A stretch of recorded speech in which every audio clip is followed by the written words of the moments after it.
Ya es hora de comenzar a combatir a los ateos, físicos, matemáticos, sociólogos, antropólogos, arqueólogos ateos, escépticos, agnósticos, estudiosos, maestros universitarios.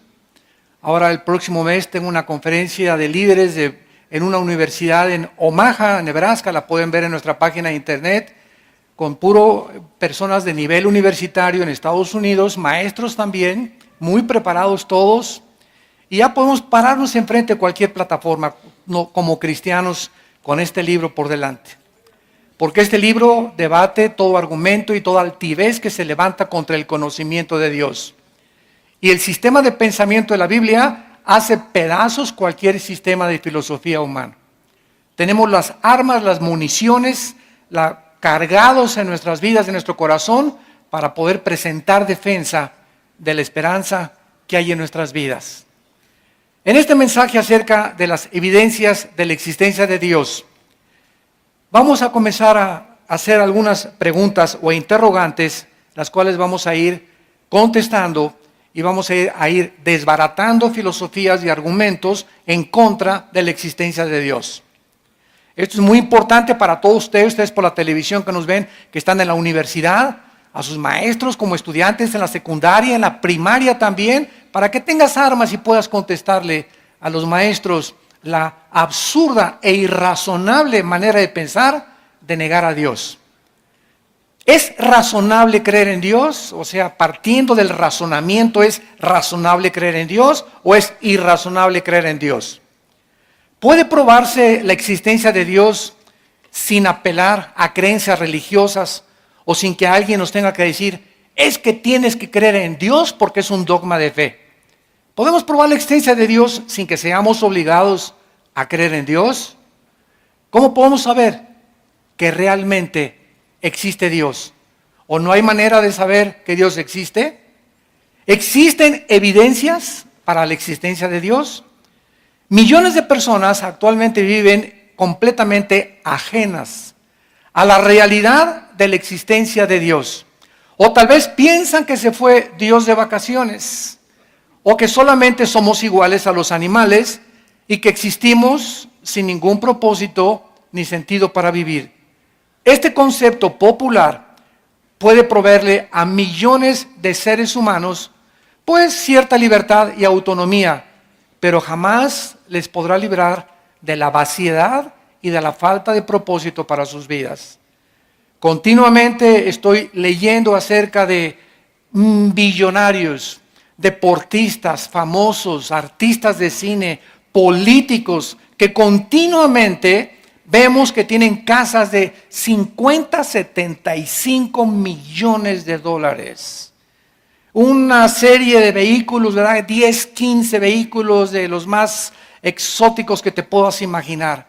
Cuando son entrevistados estos artistas, deportistas, políticos, dueños de empresas multimillonarias, confiesan el 95% de ellos, soy una persona enteramente vacía, rodeada de cantidad de cosas y de cantidad de gente, pero en mi corazón y en mi vida soy la persona más sola del mundo. Una de ellas es un mexicano muy conocido y tal vez reconocido como el más grande millonario de México, que continuamente expresan su soledad y la vaciedad de sus vidas.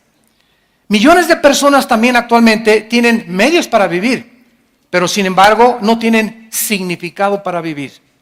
En Eclesiastés capítulo 6, versículo 1 y 2, el rey Salomón comenzó a examinar la vida sin Dios, porque él apostató, el rey Salomón apostató. Y cuando el rey Salomón apostató y probó esa vida sin Dios, dijo, voy a probar mi vida ahora con placeres, a disfrutar a las mujeres que tengo, tal vez drogas también experimentó con drogas, voy a hacer esto, voy a hacer aquello. Y cuando Salomón quiso salirse del control de Dios y experimentó todo lo que aparentemente el mundo le sigue ofreciendo a todos los seres humanos, Salomón concluyó y dijo en Eclesiastés 2 del 1 al 2, le dije a mi vida, voy a probar esto, voy a probar aquello, pero a la risa le digo enloqueces y al placer, ¿de qué sirve esto? Tenemos ejemplos como el de Salomón, ¿verdad? Cantidad, como repito, actualmente en políticos, deportistas, artistas, que llegan a la misma conclusión. Actualmente tenemos también contactos aquí en México, ¿verdad? Con muchos artistas que se están convirtiendo, vedettes que se están convirtiendo, como ustedes no se imaginan. Tenemos una cantante muy famosa en México, ¿verdad? Que ya levantó una iglesia, gracias a Dios, y a su iglesia asisten cantidad de artistas y cantantes famosos, y todos llegan así. Vengo, ¿verdad? Del mundo artístico, de todo el mundo me alaba mi cuerpo precioso, vedettes con unos cuerpos increíbles, parecen Barbies, y divorciadas 2, 3 veces. Operadas 50 o 100 veces o no sé cuántas veces, levanta la mano y se les levanta la patita también cuando se mueven muchas veces, ¿verdad? Y esto lo comprobaron en el último Miss Universo. En el último Miss Universo que hubo, el 80% de las muchachas en Miss Universo, el último que hubo, menores de 23, 24, estaban todas, el 85%, tenían más de 4, 5, 6 cirugías en su cuerpo. Que más pompis, que más pantorrillas, que más esto, que más busto, etcétera, etcétera. O sea, llegan esas mujeres que no han desarrollado sus músculos, ni sus tejidos, ni sus tendones. Y como dice el más grande de los cirujanos plásticos que vive en Miami, Florida, si una mujer se opera antes de los 40 años, arruina para siempre su cuerpo. Porque los tejidos no han sido completamente afirmados, entonces se les comienza a los 30 años a deformar, o se les hace la boca así, o se les cierran los ojos, o se les jala más, y ya no son ellas. Entonces, ¿cómo es posible, verdad, que antes de esa edad ya quieran ellas meterse cuchillo? Pero todo ¿por qué? Por la competencia que existe. Es que es bella, quiero ser más bella que ella. Y desgraciadamente, si tú te metes a una telenovela, escogen a las mujeres más bonitas y a los hombres más guapos. Y creemos que así somos todos. Y no es cierto. La mayoría tenemos cara de armadillo. Entonces, Dios, y creemos y les tenemos envidia, ¿no? Y sabes que esos galanes que tuvieron esas muchachas, tú no sabes lo que se conoce como la maldición de la belleza. El precio que se paga por ser tan bello, tan guapo, tan bonita. ¿Por qué? Porque llega el momento en que esas muchachas no se conforman con uno y viene el otro millonario y le ofrece otro y se van con el otro y con el otro. Llegan a los 30, 35 años de edad, ya le entregaron su cuerpo a más de 20 hombres, comprobaron con todos y ninguno les pudo satisfacer porque se creen tan bonitas que necesitan lo mejor y pueden andar de uno y en otro y en otro. La maldición de la belleza. Qué padre, ¿verdad? Que te cases con alguien mejor con cara de armadillo, ¿verdad? Y que tu matrimonio dure mucho más tiempo y que te des cuenta que no, un matrimonio no puede estar basado en la belleza externa. A la luz de nuestra crisis social, en el Salmo 49, el rey David escribió estas palabras. Salmo 49, del 11 al 2. Su íntimo pensamiento, o sea, de todas estas personas que estamos hablando y que nos rodean, el íntimo pensamiento de estas personas es que sus casas serán eternas. Piensan que les va a durar todo y que lo que tienen es eterno y se aferran a los bienes materiales. Sus habitaciones para generación y generación dan sus nombres a sus tierras. Esto es increíble porque hasta las iglesias ha entrado esto.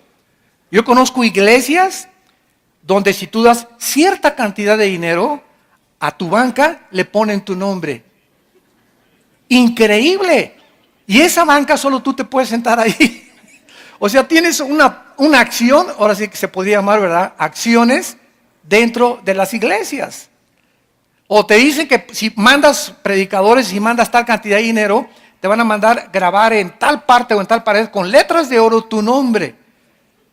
Entonces, todo esto, ¿verdad?, viene de la mercadotecnia mundana que se está infiltrando a la iglesia cristiana y que comenzamos a darnos cuenta, ¿verdad?, que a mí qué me importa que mi nombre o no esté mi nombre. El que es glorificado en la iglesia es el Hijo de Dios, Virgen de la Macarena. Mas el hombre, dice el Salmo, no permanecerá en honra, es semejante a las bestias que perecen. Increíble. Cuando es la palabra de Dios, el Espíritu Santo no se ha equivocado. Y el Espíritu Santo compara a este tipo de personas, las compara con los animales. ¿Por qué? Aunque no son animales, porque llevamos la imagen y la semejanza de Dios, viven solamente para trabajar, para comer y para dormir. ¿Qué hace una vaca? ¿Qué hace un burro? ¿Qué hace un perro? Comen, se duermen. Las vacas, todo el día, paste, y se duermen. Y se levantan y comen y duermen. Los animales para eso viven. Pregunta una persona, oye, ¿tú para qué trabajas? Para comer. ¿Y para qué comes? Para trabajar. ¿Y no hay otro propósito en tu vida? ¿No has podido descubrir a Dios? ¿No te das cuenta que puedes disfrutar de viaje a Acapulco o con dinero sin dinero disfrutar la vida? No. ¿Por qué? Porque todas sus metas y todos sus objetivos son hacer dinero. Y se enseña a los hijos, dice, cásate con un muchacho que tenga esto, que tenga convertible, que tenga dinero y con una muchacha bonita, y creemos que ya está garantizado nuestro destino.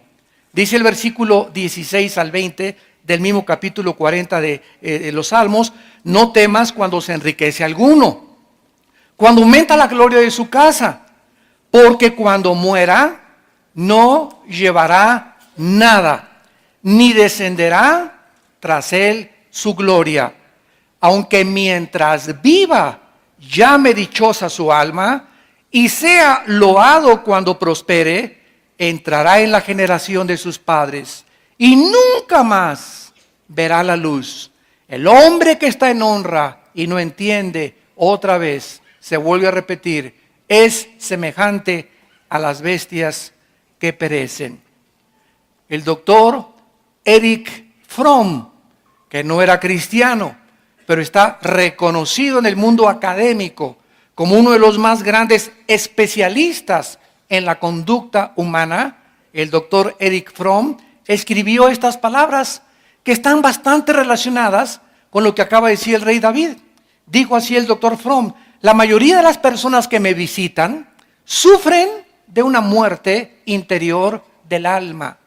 Viven en medio de la abundancia, pero no tienen gozo ni tienen paz. Estamos hablando de un psiquiatra, ¿verdad? Que famosísimo, reconocido como de los mejores que hay, que está reconociendo que hay algo mucho más en sus pacientes que les hace falta. En otras palabras, me visitan millonarios, me visitan hombres, médicos, diputados, políticos, y me doy cuenta que todas estas personas que me visitan no se diferencian de los animales, son como zombies. Parece que no tienen alma, no tienen más que un objetivo, vivir para qué, y ya que tengo dinero, ya que tengo belleza, ¿y ahora qué sigue? Ya fui presidente de la República, te dura 6 años, compadre, el puesto. Ya fuiste gobernador, te dura 4 años o 6 años. Y cuando acabes eso, ¿qué?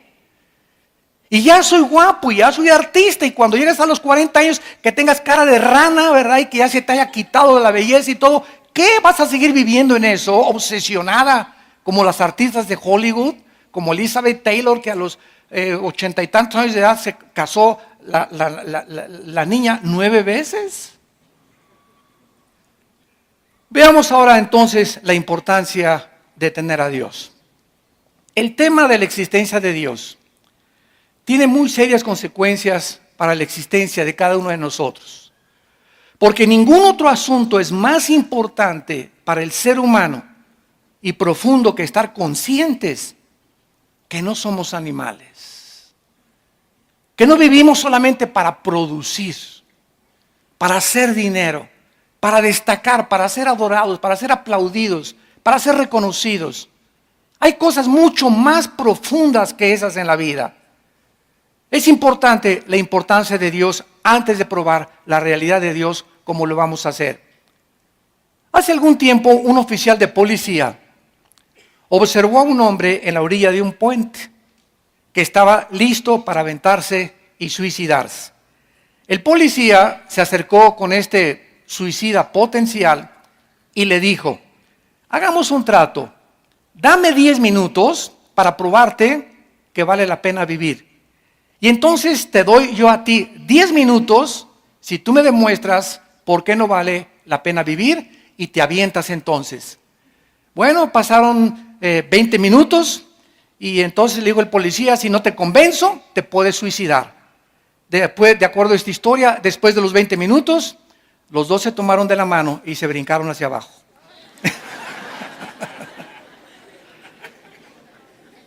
Esta historia nos hace preguntarnos, ¿vale la pena vivir? ¿Cuál es la base lógica? ¿Cuál es la razón de nuestra existencia? ¿Para qué vivimos?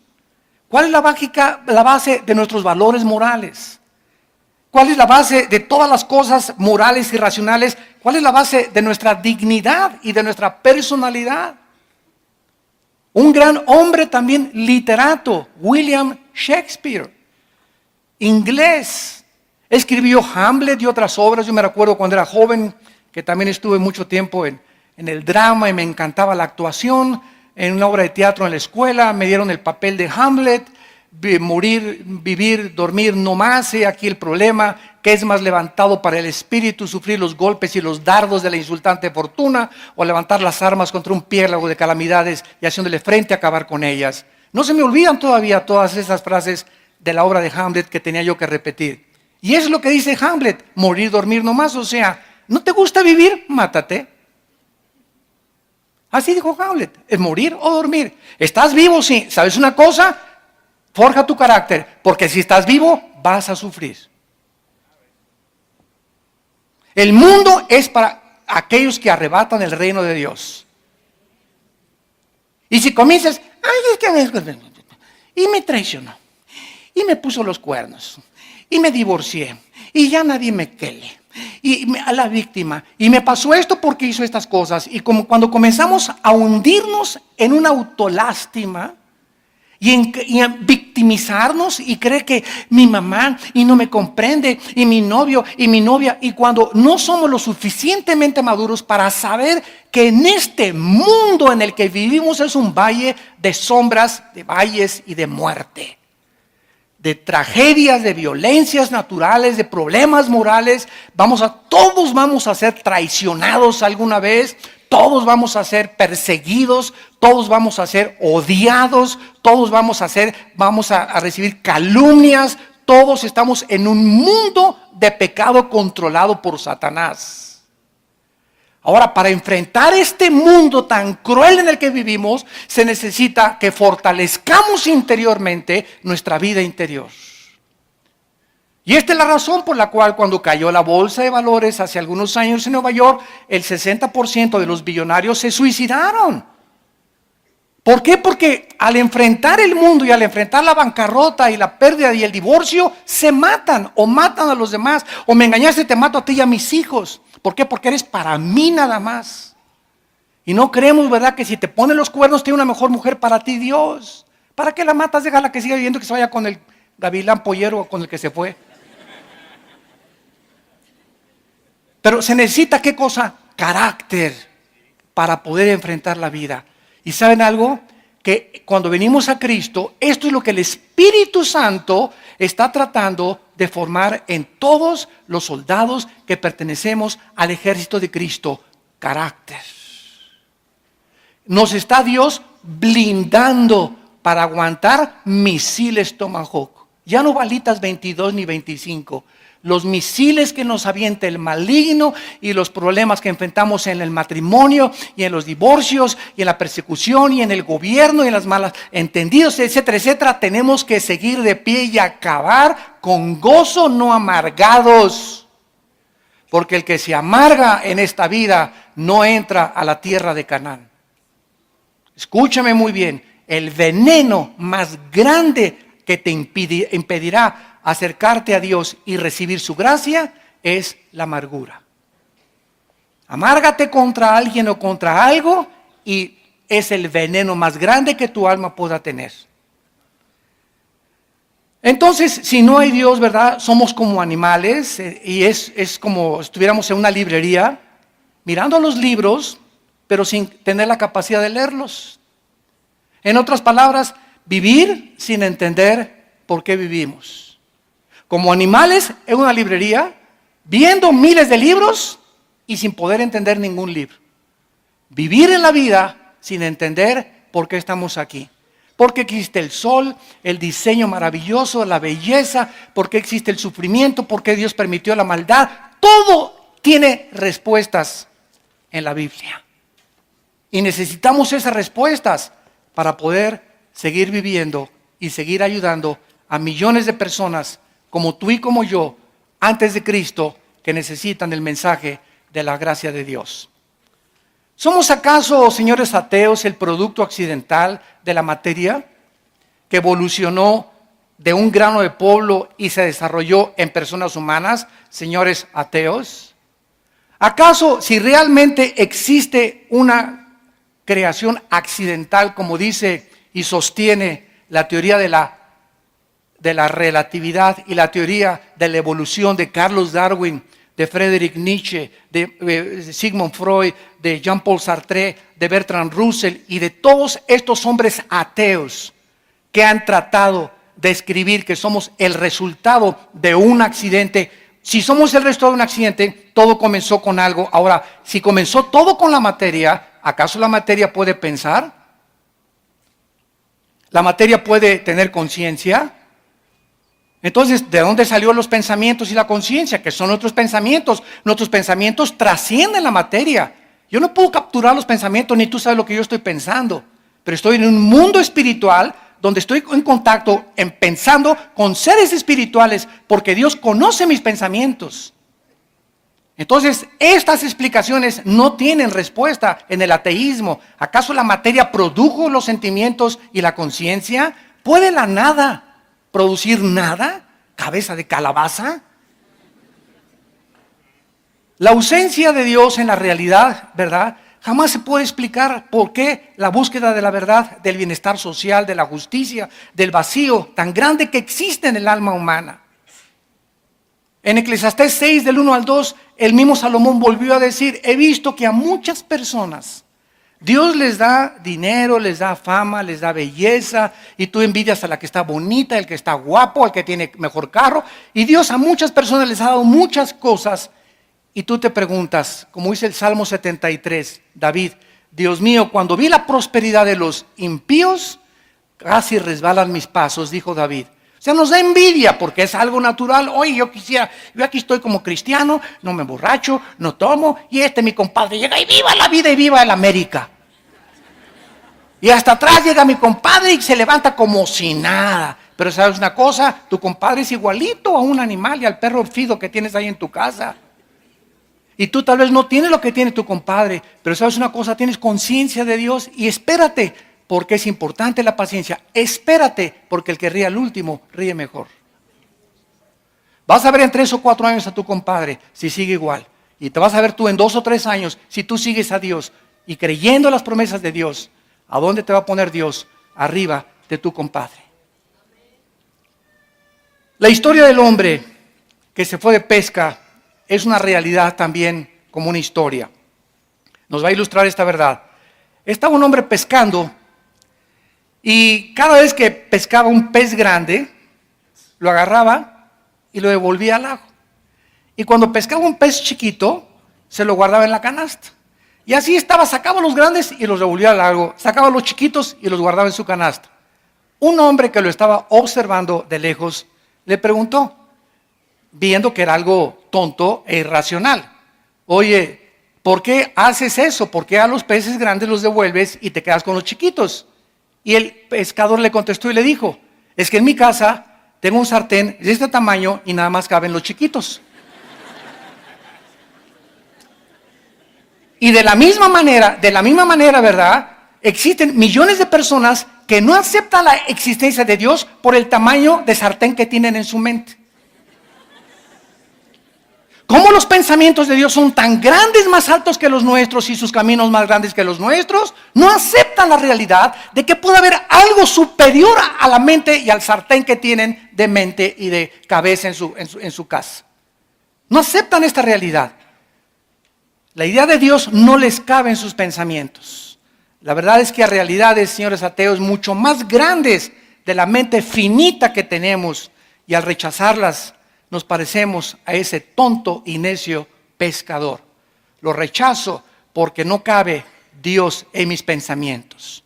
En la primera carta a los Corintios, el apóstol Pablo, capítulo 2, nos dice estas palabras hace 2000 años. 1 Corintios 2, versículo 11. Porque ¿quién de los hombres sabe las cosas del hombre, sino el espíritu del hombre que está en él? Así tampoco nadie conoció las cosas de Dios, sino ¿quién? Sócrates, Platón, Darwin, Nietzsche, Hitler. La Biblia dice que nadie conoce la mente de Dios. Y el único que conoce la mente de Dios, el único que conoce la mente del gran maestro de maestros, creador y diseñador de los cielos y de la tierra, es el Espíritu Santo. Bueno, si solamente hay alguien que conoce la mente de Dios, que es el Espíritu Santo, te necesito, ven a mi vida, porque si no tengo al Espíritu Santo, ¿qué cosa? Nadie puede conocer a Dios. Y esta es la promesa que Dios nos hace. Recibirán el Espíritu Santo cuando reciban a Jesucristo como Señor y Salvador. Y cuando un cristiano reconoce sus pecados y reconoce a Jesucristo como su Salvador, recibimos al Espíritu Santo. Y es el Espíritu Santo, no mi racionalidad ni mi capacidad. Yo puedo tener doctorado en ciencias políticas y ser filósofo, y como William Shakespeare, un gran literato, y un gran político, y un gran físico matemático, etcétera, etcétera. Sin embargo, mis capacidades mentales e intelectuales son pequeñas. Es como un cerebro de un caracol comparado con el cerebro humano. Es incapaz e imposible que el ser humano, por sus facultades naturales, entienda a Dios.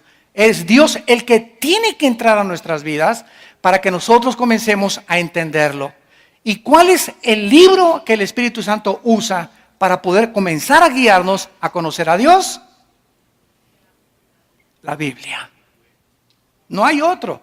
No es el Código Da Vinci, no es el Evangelio de San Judas Tadeo, no son los libros que encontraron por allá escondidos, no es los libros de José Benítez, El caballo de Troya, no es esas cosas. No esperes conocer a Dios en los autores de libros del mundo, porque ellos hablan barbaridad y medias. Les llamamos diarreas mentales, yo les llamo marihuanadas.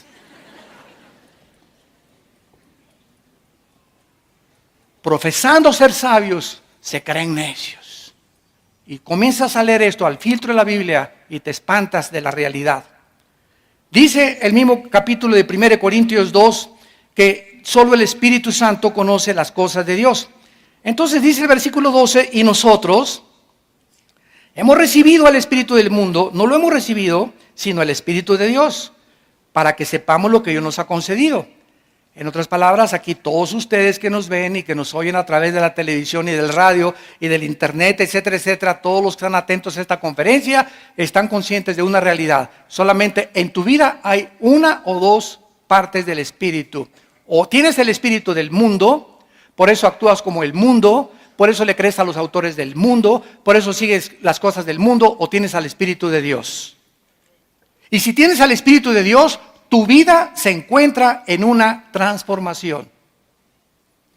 Y cada vez estás comprendiendo más a Dios y entendiendo más sus pensamientos. Cada vez hay más amor en ti, cada vez hay más paz, cada vez hay más gozo. Cada vez comienzas a producir como un árbol fruto, porque el Espíritu de Dios radica, mora dentro de ti. Y dice el versículo 13, lo cual hablamos no con palabras enseñadas por sabiduría humana. Cuando alguien llega y me dice, hermano Alducin, usted es un hombre sabio, ¿verdad? Y cualquiera podría decir, pues que no te habías dado cuenta desde antes. Pero cuando ya tenemos al Espíritu de Dios y crecemos conociendo a Dios, cada vez somos más chiquitos. ¿Saben qué? Porque mientras más cerca caminamos de Dios, más conscientes estamos de nuestras incapacidades. Mientras más cerca camino de Dios, más consciente estoy de mis pecados, de mis maldades.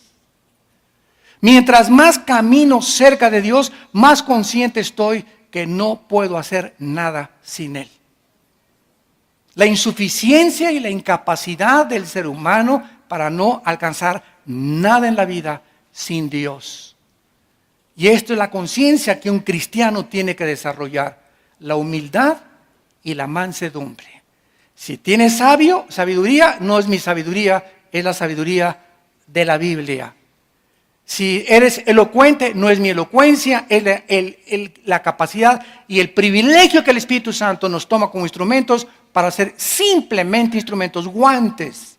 Somos un guante donde Dios entra y solamente nos está usando. Somos como el burro que llevó a Cristo a Jerusalén. Imagínense ustedes, ¿verdad? Cuánta gente va ahí alabando y no nos damos cuenta, ¿verdad? Que no somos más que los burritos que llevamos a Jesucristo. Cuando recibimos el aplauso, gracias, ¿verdad? Gracias, amado Paul. Yo sabía que lo merecía. Cállate, no eres más que el burro de Jesús. Muy bien, veamos ahora a continuación la evidencia cosmológica. La palabra cosmos es cosmos del universo, logos, conocimiento. Uno de los más fuertes argumentos para probar la existencia de Dios es la evidencia cósmica. La existencia, vamos a seguir una línea lógica y elemental de razonamiento. Vivimos en un universo perfectamente bien afinado.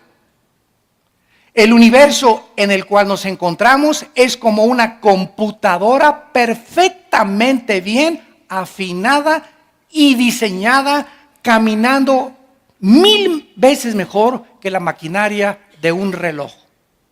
Yo agarro el reloj y lo desarmo y tiene cosas, pero que se necesitan lentes especiales y tornillos especiales para ver que mi secundero esté caminando continuamente y me dé la hora exacta durante 10, 20, 30 años que tenga mi reloj.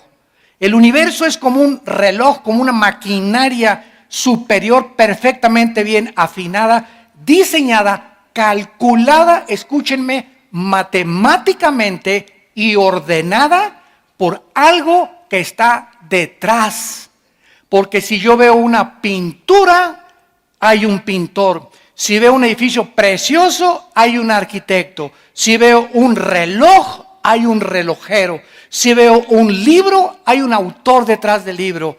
Todas las cosas tienen una causa de ser. Y si vemos un universo diseñado, calculado, afinado matemáticamente, con un diseño precioso donde todo funciona, cualquier cosa que se saliera del funcionamiento, el universo explotaría, yo llego a una conclusión: los cielos cuentan la gloria de Dios y el firmamento, la obra de sus manos. Oh Dios, tú tienes que existir, tú tienes que estar detrás de todo esto. Esto no pudo haber surgido de la nada ni accidentalmente. La vida no es un accidente tampoco, hay una razón por la cual existimos.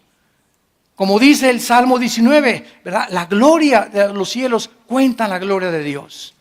No se necesita, dice Romanos 1, porque lo que de Dios se conoce les es manifiesto, porque Dios se los manifestó. Y está hablando de los paganos que no tienen la Biblia, porque las cosas invisibles de Él, su eterno poder y deidad, se hacen claramente, lo que es invisible se hace visible a través de las cosas hechas, de manera que ni los aucas, ni los aztecas, ni los chichimecas, ni ninguna tribu, ni ningún pagano, ni budista, ni nadie tiene excusa para decir el universo se hizo solo. Por eso en la conferencia que dimos ayer, la religión del anticristo, demostramos que desde el hinduismo, que es la religión más antigua, hasta nuestros días, el hombre es incorregiblemente religioso, como dijo Sigmund Freud, el psicólogo vienés. El hombre es incorregiblemente religioso. Siempre a través de todas las civilizaciones y de los años, el ser humano ha tratado de adorar algo, sentir algo, y los que no van a las pirámides de Teotihuacán. Hazme el favor, van a las pirámides de Teotihuacán a recibir energía, por el amor de Dios.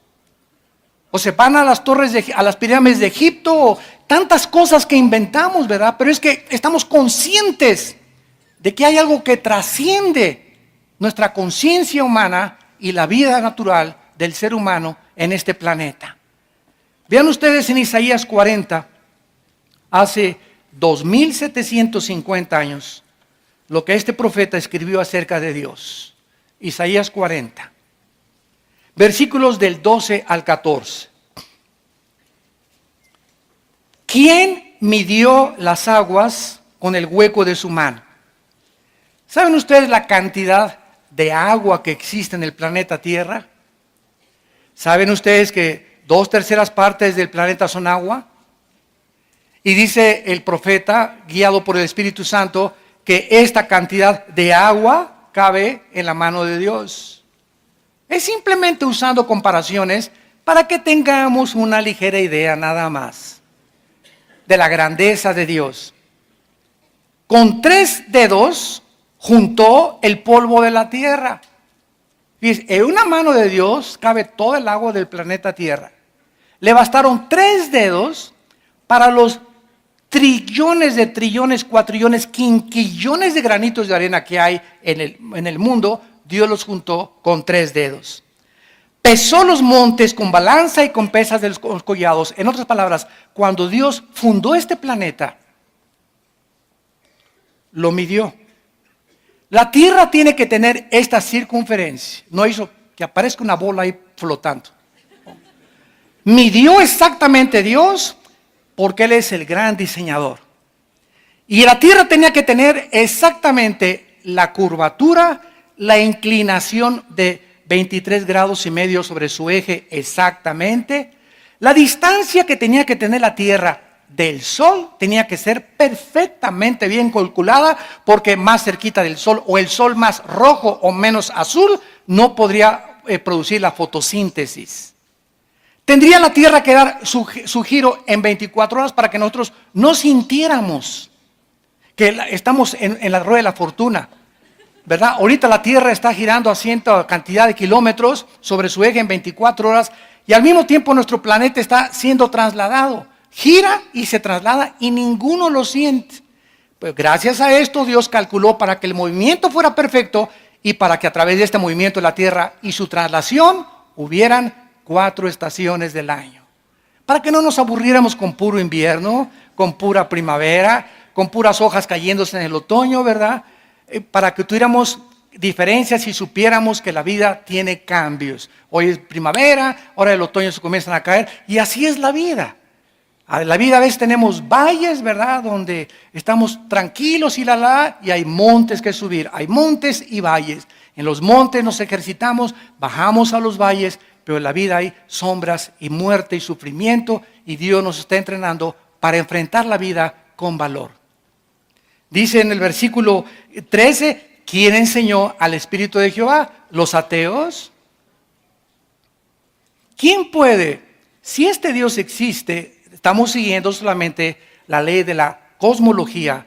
Si este Dios existe y nos ha maravillado con esta creación, ¿puede un ateo decir, bueno, mira, yo no creo en Dios, porque si Dios es Dios, ¿por qué permite que los niños se mueran? ¿Y por qué permite tantas maldades y los tsunamis y las tragedias? Bueno, señor ateo, es lo que yo les he contestado.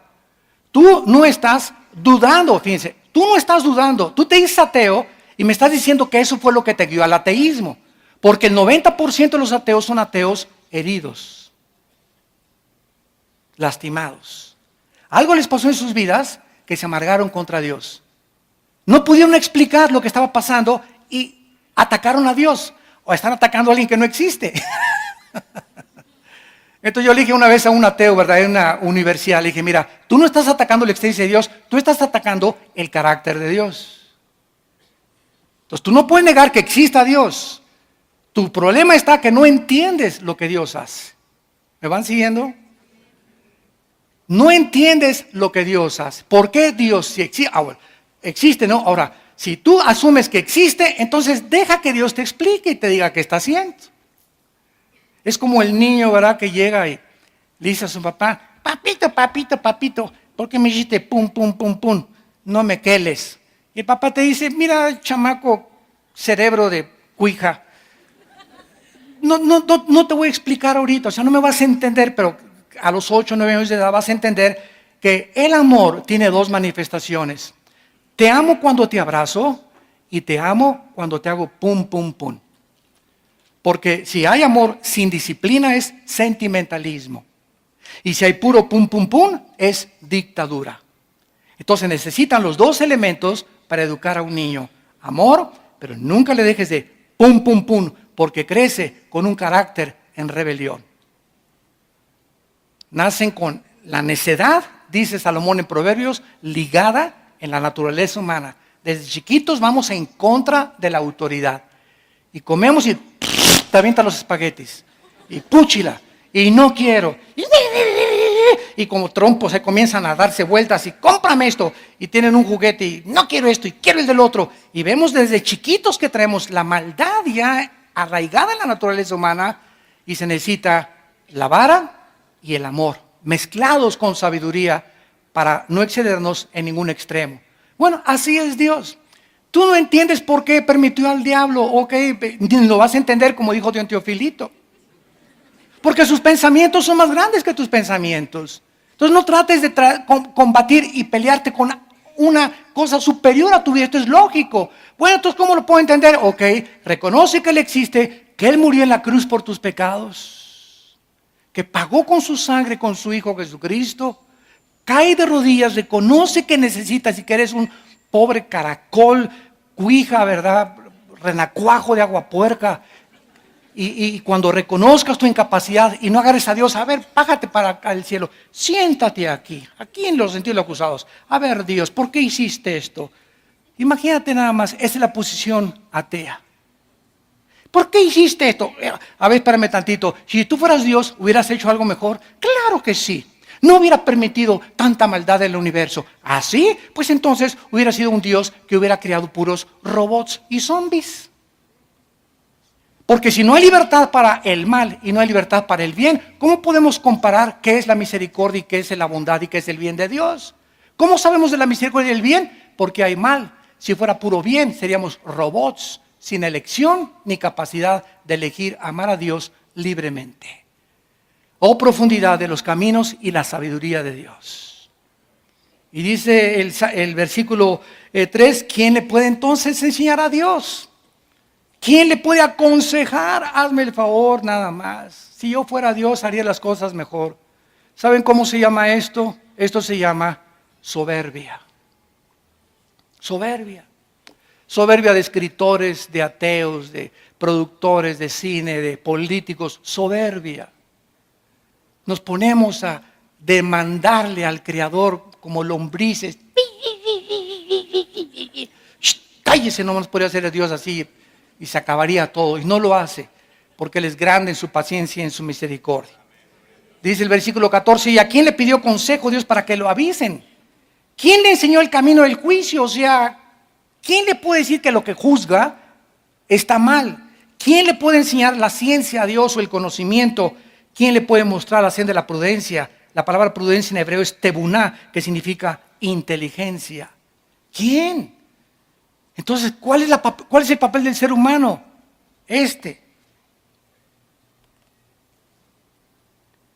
El Señor da y el Señor quitó, sea su nombre bendito.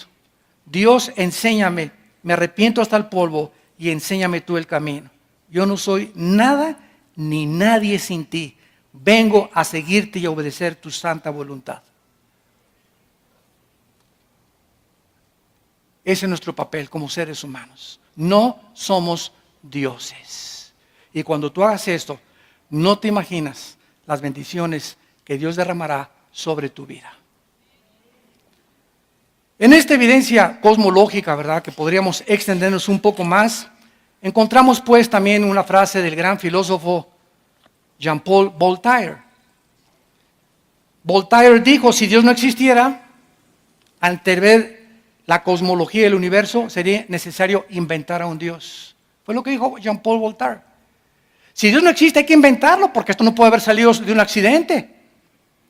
Entonces, todo este peso de la evidencia cosmológica también se confirmó por los científicos. ¿De qué manera científicamente se demostró la existencia de Dios? Por la segunda ley de la termodinámica. ¿Qué dice esta ley? Que todo absolutamente en el universo está sufriendo un desgaste natural de la energía, lo cual se conoce como la ley de la entropía. Todo se echa a perder. Nuestro cuerpo está envejeciendo todos los días, muriéndose celularmente. Los edificios tenemos que cambiar la pintura, el agua se echa a perder, todo se oxida. El refrigerador nos muestra que la ley de la evolución no existe. En lugar de que estemos evolucionando, está retrocediendo. El universo está consumiéndose. El sol está perdiendo millones de toneladas masa cada segundo. El universo no ha existido eternamente. Es como un reloj que se le dio cuerda y se le está acabando la cuerda. Y los científicos lo reconocen. Sin la ley de la entropía o de la segunda ley de la termodinámica, no existiría ninguna ciencia. Absolutamente ninguna, porque todas se basan en la primera y la segunda ley de la termodinámica. Antes de que estas leyes fueran descubiertas, la Biblia en el libro de los Hebreos, capítulo 1, ya hace 2000 años, decía estas palabras. Hebreos capítulo 1, versículo 10. Tú, oh Señor, en el principio fundaste la tierra y los cielos son obra de tus manos. Fíjense lo que dice el libro de Hebreos.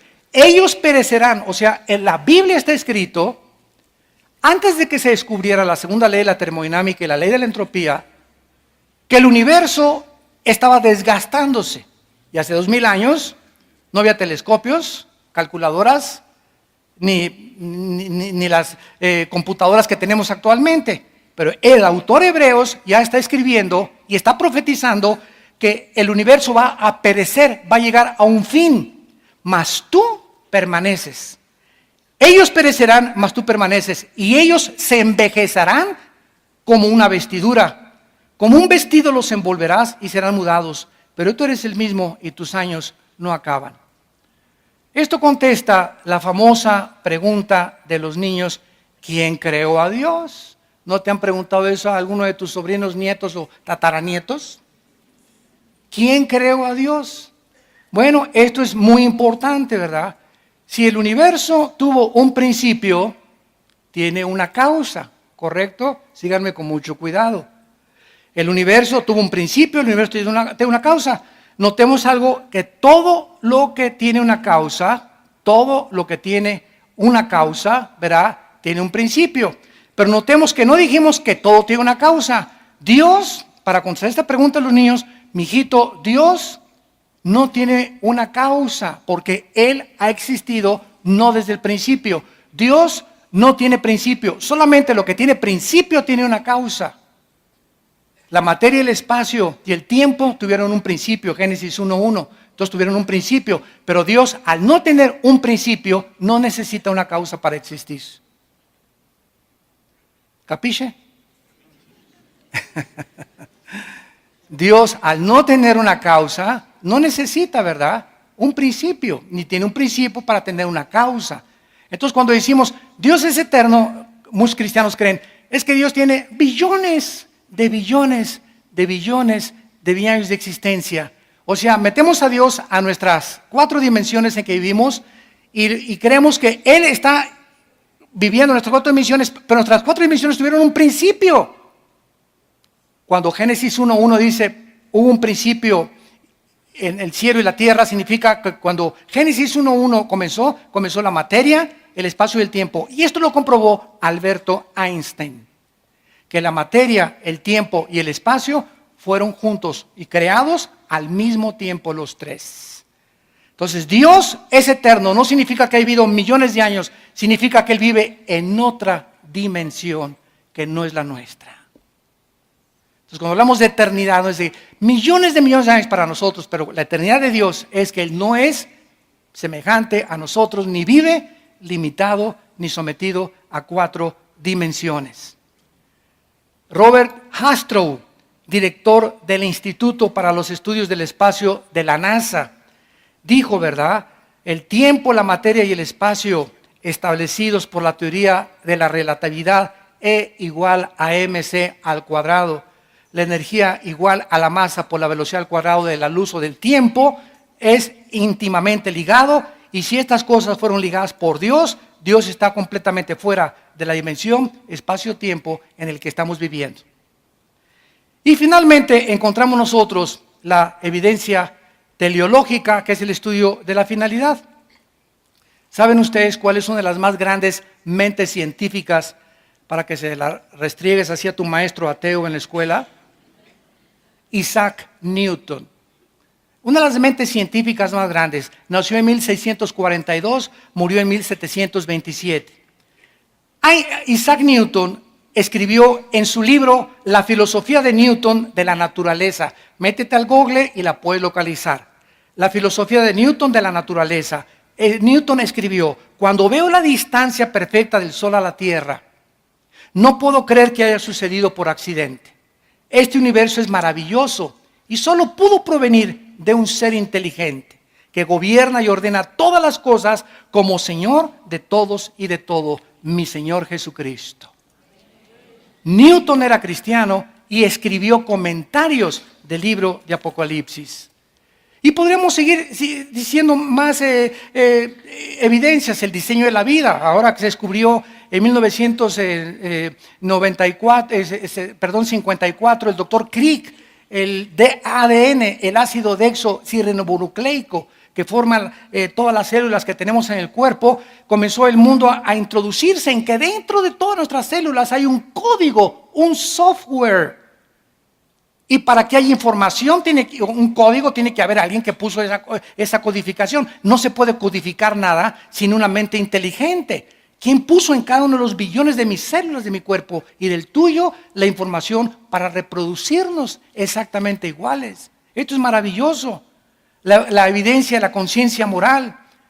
Immanuel Kant, 1724-1804, escribió en su libro La crítica de la razón. Dos cosas llenan la mente con asombro y admiración: los cielos llenos de estrellas y la ley moral dentro de mi vida. Todos estos hombres del pasado reconocieron de alguna forma a los filósofos griegos que Dios existía. ¿Cuándo surgieron los ateos? En el siglo XX. Cuando alcanzamos la tecnología y los descubrimientos científicos, el hombre se envaneció en sus razonamientos. Su necio corazón fue entenebrecido y, profesando ser sabios, se hicieron necios. Y finalmente, la evidencia cristológica realmente es la más grande evidencia de todas.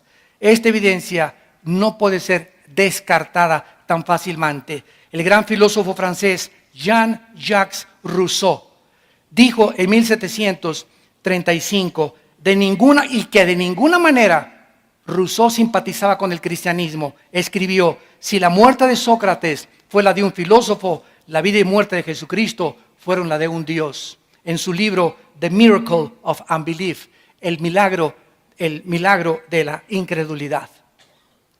Todos estos hombres literatos de alguna forma tenían que llegar a eso. La evidencia bíblica indica que Jesucristo fue el Hijo de Dios, o fue el psicópata, paranoico, maniático, depresivo más grande que la historia ha conocido. O Cristo es lo que Él dijo ser. O vuelvo a repetir, fue el loco más grande que se haya atrevido a decir: yo soy el camino, la verdad y la vida. Yo soy la resurrección de la vida. Y he aquí que he vencido la muerte, y cualquiera que crea en mí tiene vida eterna, y nadie conoce al Padre más que yo, y a quienes yo se los puedo hacer revelar. Y yo soy el pan que ha descendido del cielo y da vida a los hombres. Cualquiera que ustedes me siga no andará en tinieblas, porque yo soy la luz del mundo. Cristo nos viene a traer un mensaje de esperanza. No son animales. No fuimos creados por accidentes, ni somos el resultado de una selección natural, ni venimos de la evolución. Tenemos la imagen, la semejanza de un creador que nos da testimonio en nuestra conciencia moral que somos agentes responsables de nuestras decisiones. Y que cada decisión que yo tomo en mi vida tiene consecuencias para bien o para mal. He aquí les pongo, dice la Biblia, la bendición y la maldición. Escojan ustedes en quién quieren creer. Examina las evidencias. ¿Estás buscando a Dios? Examina estas evidencias. Si dices que eres ateo, siempre les pregunto: oye, ¿por qué eres ateo? Porque no encuentras a Dios. ¿Dónde lo buscaste? ¿No sales de Cholula? Ya viajaste por toda la tierra, ya viajaste por todo el universo y me puedes decir: no lo encontré. Como dijo Yuri Gagarin, el astronauta ruso, para terminar: fui al espacio y no encontré a Dios. Y le contestó un astronauta cristiano americano: si tú hubieras salido de la nave, lo hubieras encontrado.